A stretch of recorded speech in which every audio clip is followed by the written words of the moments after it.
आप देख रहे हैं लाइव इंडिया हर पल।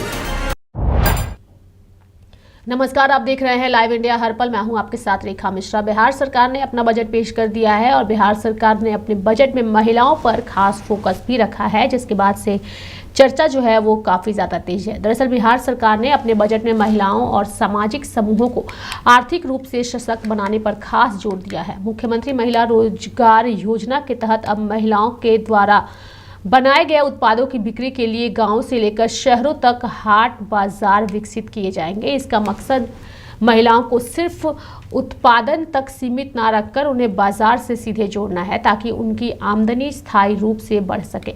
सरकारी आंकड़ों के अनुसार इस योजना के तहत अब तक 1.56 करोड़ से अधिक महिलाओं को रोजगार परक गतिविधियों से जोड़ने के लिए प्रति महिला 10,000 रुपए की सहायता दी जा चुकी है और इससे स्वयं सहायता समूहों से जुड़ी महिलाओं के छोटे छोटे व्यवसायों को गति भी मिली है। बिहार में जीविका समूहों से जुड़ी महिलाओं की भूमिका लगातार मजबूत होती जा रही है। वर्तमान में राज्य की 31.71 लाख जीविका दीदियों को लखपति दीदी के रूप में चिन्हित भी किया जा चुका है। यह आंकड़ा इस बात का संकेत है कि ग्रामीण अर्थव्यवस्था में महिलाओं की भागीदारी अब सिर्फ सहायक नहीं बल्कि नेतृत्वकारी भूमिका में बदल रही है। राज्य सरकार आधुनिक उद्योगों की जरूरतों को देखते हुए कौशल विकास के क्षेत्र में भी बड़ा कदम उठा रही है।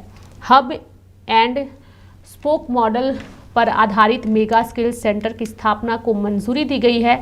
पहले चरण में राज्य के सभी प्रमंडलों में एक मेगा स्किल सेंटर स्थापित भी किया जाएगा, जहां उच्च गुणवत्ता का कौशल प्रशिक्षण भी दिया जाएगा। दूसरे चरण में यह मॉडल सभी जिलों तक विस्तार पाएगा। इन केंद्रों में युवाओं और महिलाओं को रोजगार परक व्यवसायों में प्रशिक्षित किया जाएगा, ताकि वे इंडस्ट्री 4.0 के अनुरूप खुद को तैयार कर सके। साथ ही ITI से रोजगार तक की सीधी कड़ी, यानी कि बिहार में वर्तमान में 152 ITI संचालित है, जिनमें 114 सामान्य और 38 महिला ITI शामिल है। इनमें से 149 ITI को सेंटर ऑफ एक्सीलेंस के रूप में विकसित किया जा रहा है। पहले चरण में 60 ITI को अपग्रेड किया गया है, जहां अब तक 7,865 प्रशिक्षणार्थियों को प्रशिक्षित भी किया जा चुका है।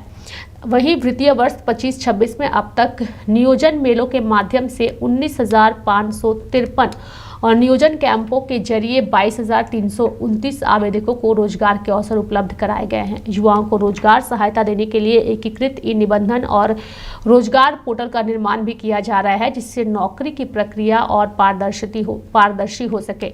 नियोजन मेले ने बदली है हजारों की तकदीर, यानी कि वर्ष 2025-26 के दौरान बिहार में रोजगार के आंकड़ों ने नई ऊंचाई छुई है। विभिन्न नियोजन मेलों और कैंपों के माध्यम से अब तक लगभग 41,922 आवेदकों को निजी क्षेत्र में रोजगार के अवसर उपलब्ध कराए गए हैं।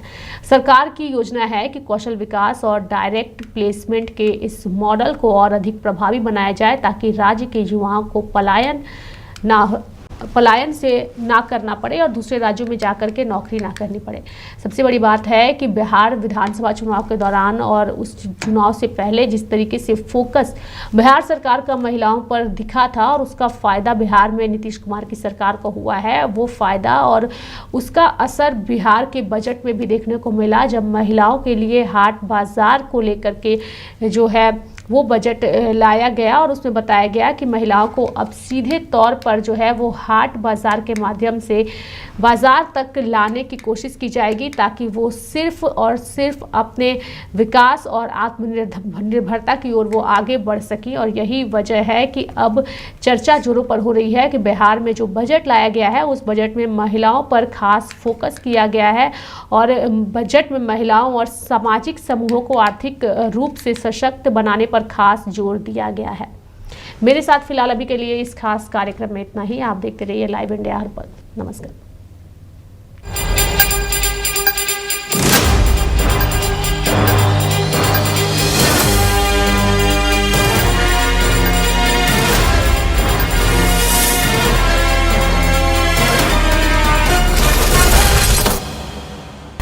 आप देख रहे हैं लाइव इंडिया हर पल।